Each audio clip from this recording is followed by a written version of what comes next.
mi na do mi ko to ACTV Benin mi na do sun yunu mi na do yoko mi na do mi wo mi na do mi ko pa na mi tero mi to jogu na mi ya jijo mi te ya nka no mi to jijo ni ACTV mi le wata jijo no to mi le te fire mi na do mi no mi so wa egbe mi na so agbon to na no ni mi gbe mo mi to horo sare mi no bro no mi awe wa se baba mi to go ti mi ko so bro to ken horo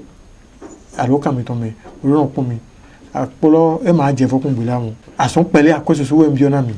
ndo mi pupa taro fi pe le mi tebo to mi se alonu ne mi dala apolo mi na mo le ton e apo mi to ma na je vo yi mi to gigo mi to le po yanu yo mo lo kro mi so agbon fi gba don do mi to godo le fi pe le mi te gbogbo e pon ACTV mi na do mi pupa ta lo jijo mi to don ya jijo mi na so na mi ma na he mi le ten to egbe na we kamesi azon e mi no wa to azon ko mi ton ACTV Benin mi o wa egbe na tewu to na gbe go ma mi ton le lo polo jan e na mi na be egbon de pe de gbe mi pile na ma do jijo o ama kan be de pe jijo enu ti mo don be le bi e te kan jijo lo won amasi mi ton amo meyin ti o wa fi amo ngoro ro mi pu ba mi to pe fi mi na to ba mi ton ya mi do mi na se gbe le su ton de mi ko no se gbe ton ba mi ton jare mi dondo mi na mi tero mi to pera jiwe mi jare mi do mi le ya mi to mi pon to ACTV Benin mi dondo ACTV Benin si mele popo pata won ina no mi ton le mi dondo mepo do na mi te na mi ya ma to jijo ji mi anu afonso ranku yi mi ton an yon bo gigo mi ton yon dagbe na yin do popo mi ton le ton ye yiro mi do Abdul Majid tapa si o fi jiji mele pono yiro mi do kadara mi ni mo mele pono yiro mi do bondondo mele po do dagbe je na ina mi eyon ba mi ton singbere mi se ni ba mi ton Abdul Majid tapa kadara mi o singbere mi se ni ba mi ton ma na inu kan to lole me le mi ro wa mi de mi sa kan me lo ni danda o to mi ro wa ni o to mi ro wa mi de be e te mi kan na mi to egbe aja egbe ton to asasan champion mi no mo mi e te mi kan na mi egbe era tera mi gba o ACTV Benin si won ina no le papata egbe si azanji mi ama dada guru po na mi amade mi he na mi to egbe si azanji ye yiro amalodo suyonu no yiro do ni mi pon ama mi na mo do edo se ni mi pon awon to mi amo edo se de re di kun bo se lo le no we de ya kaka se lo eto aga kaka ya no avlon bi boro ahu ni mi pon ama ye yiro do suyonu ason susu no wa ni mi pon ama ganji ndele timbo mina do basi taidi medeino eto yi vlavo bo afo eno to kladoi okulo meno to dudui bo to vive kabina to siswe eno neno siswe mi di yen vi to afo me abi vlavo lo ejemelogo e ma nyon nu enkoton bo jego nu drando e na nya abi te na ete na basi ena di ama ye yiro do suyonu si o se lo le o se okun le deje lo le ena dimbo ena supere ni ka mo ena ze nu eton ahogbe bona libo ena mle abi ena so eto to me popolo mu ka popolo le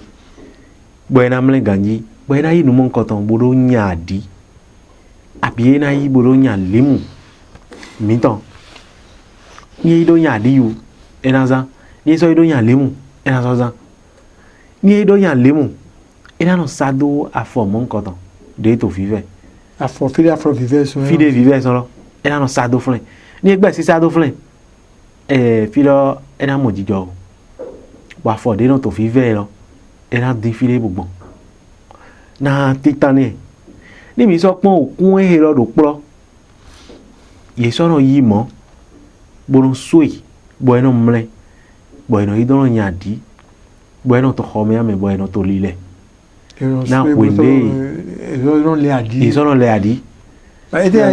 no be na wende ino to aye do me bio ya abi wende no to o irando awe do emi na we ne je so gan o me wa bo an je fle po me irando awe do nde mi do nkun ro lo mo so no ka de si bo ina na we ti no ndi ezo ere do ndi ezo bo ero mo yin ti no ne me lo be adi to bo le e be adi to bo le eyan ni so din ama e lo le bo ina su peri bo ina din zen ton bo zen lo na to fle na mo lo bo ni mi do zen e din bo ba sin leji he mi na le ni zen lo ma te kro he na so go sin na ane zen lo ma kro he na no ni le na so singora e te wono be din ene bravo yimlo nyue ni aya ya mlo sanu àbí aya so me amlo mo ason wa àbí ni ye gbe gbon fide wa idin fide mere gbon wa idin tro din ye gbon fle àbí aye do kadi eno ali suna me nwe me hole do ni to aye do me eno so ali do me na do mo ndule eno via o pere de tele bo afon àwọn ko ebon se yo pole do yesu yi mi le su mi ye bodu o ya mi ton su ni ye bodu bo ene martin bo alo za gban gbasa jan de mi agbe gan din ama he be na su bo bero zeme bo na din hongan de do lo hun hongan de pepe ye mo hongan de pepe me akada godo ton de do lo hun hon le bo lo bi ho me ana din hongan lo bo an be do zen lo me to do bo be ama he lo bo be kon de ji ni abe de ji mo ana de ni ebi adi odo soro po bona gosina ndo pele le awe bona se nu ene je pa me adi de jiro ye yi bodo le bona to de ho do emi jiro ndagbe to gbese mi to me ni abaye nu mo nkan ton ali to ide suda ile ko pata na ho do ho gande mi mo ene o ho e no bo don bi o so so godo do be so fly amoro alira hun awe bo ndagbe na bi o gbe bo di mi na so tron fly mi mo ama e lo do polo de mi mo e ni edi ama e si o toro po gele ama toro lo po le ira di azimi ton fonton azin wewe lo de kokoro mi to lenu do po bola di lenkun de mi don dan son mo do pe gbe ni mi na di do propo aton aton bola ze do ama he to nu to ro po he lo de ni de lo mi na ze deji bola yun to neji bo ena mle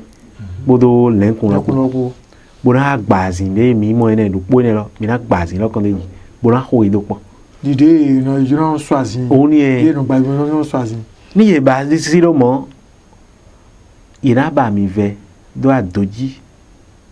engan so kasero do de adon da ndudu to ho me engan de pe sa gbegba mi ve lo bo ba kon de me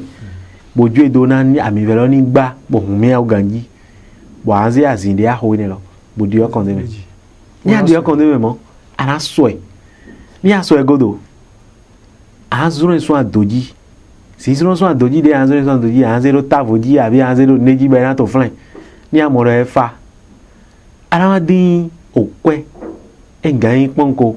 engan kwe pepe de amoro emi do engan ba isara na me ara din boraze do ayigba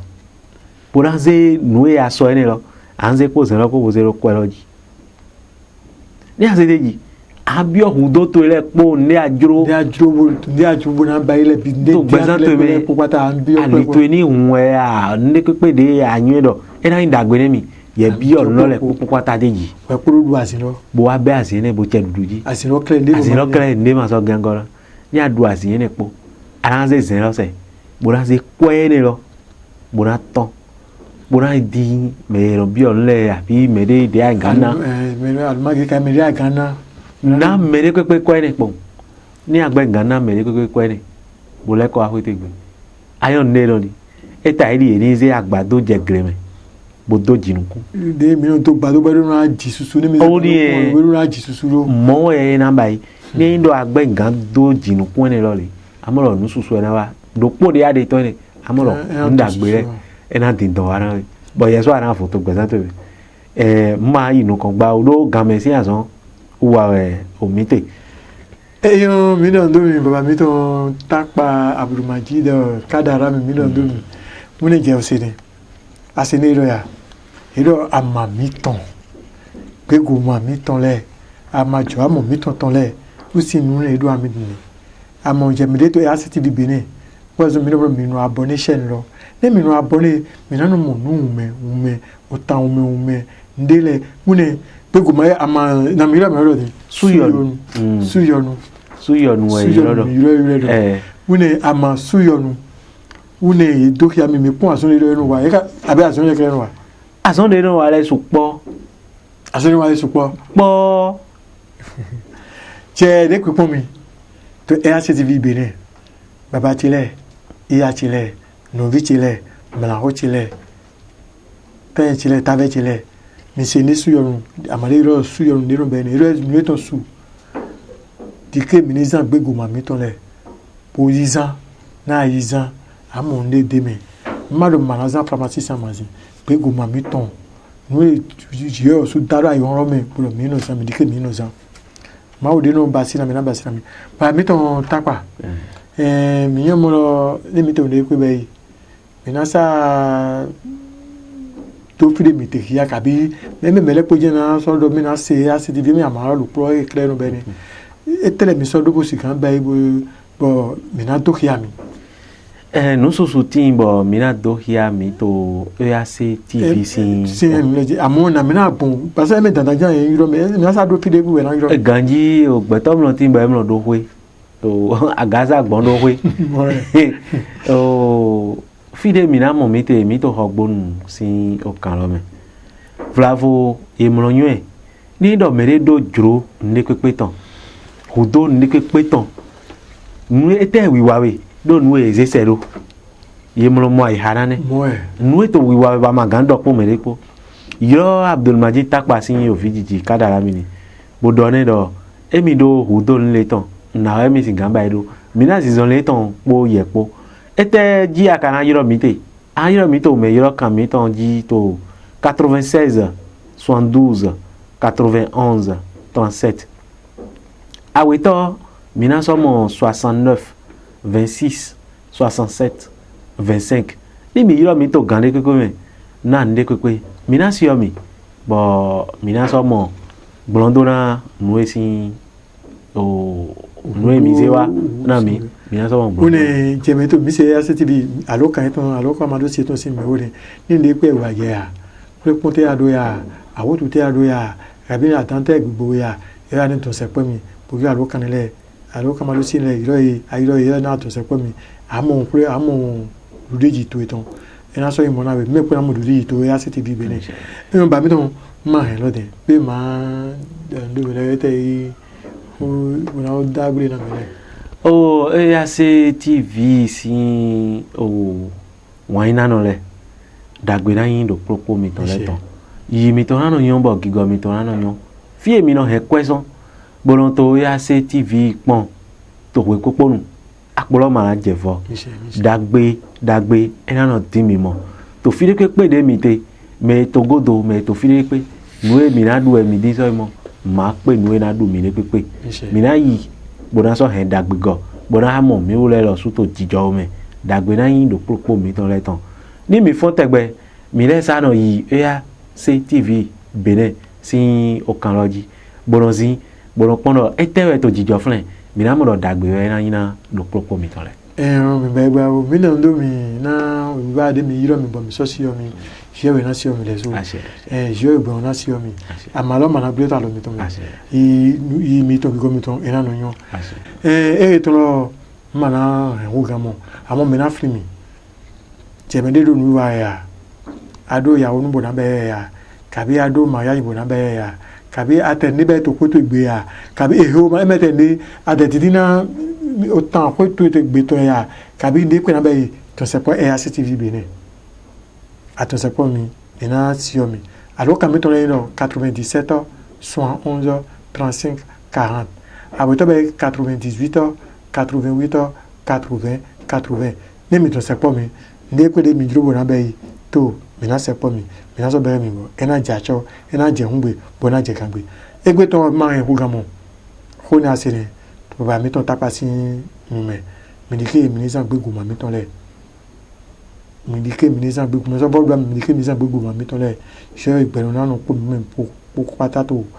kire ko de mi gbete ti jo le mi ton mina do mi mo egbe ton ndo ya sa chanton mina no mo baba mi ton to file mina do egbe ton e ru mo eso sa chanton gbe mina pepe ini bo ibo wa